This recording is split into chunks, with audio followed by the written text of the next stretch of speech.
Hey, what's up YouTube? LJ here, along with Max, what's up?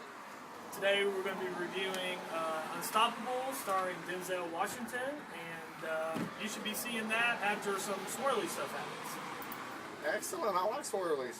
I do too. Okay. Tell me what you thought. Go for it. Well, the movie made me feel stressed out. Like when he was walking on top of the trains and stuff, when they finally hooked up with it. And they were up real high, and they're speeding towards this 15-mile-an-hour bridge, and Denzel's walking up there and breaking stuff, and it's real high. Bless you. The movie stressed me out. It was like Speed meets Pelham 1, 2, 3.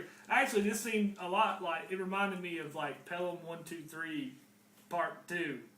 Only this time Denzel's, on the train instead of being like the girls, whatever, what's her name, Connie or something like that? Connie. Yeah.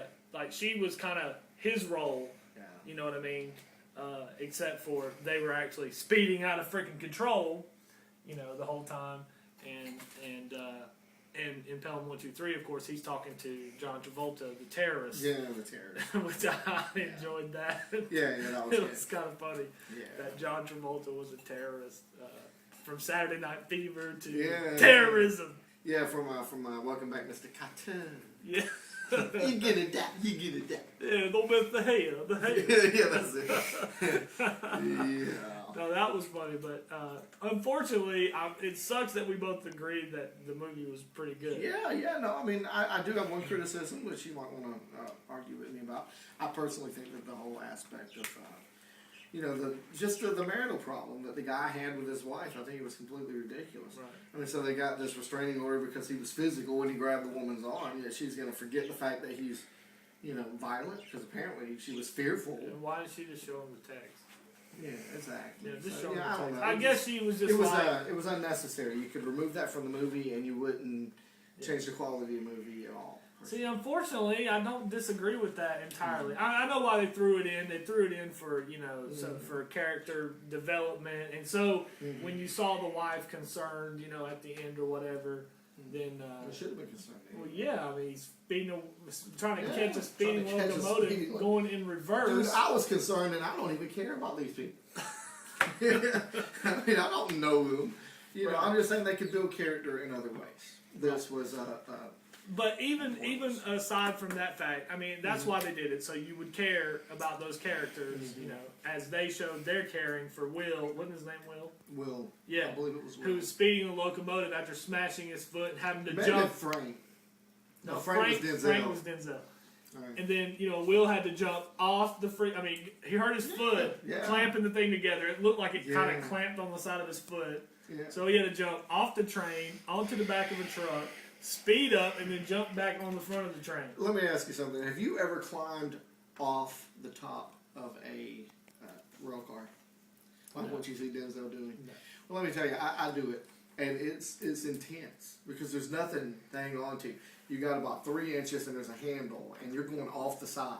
So you got to reach down and grab this and kind of, you're basically hanging off.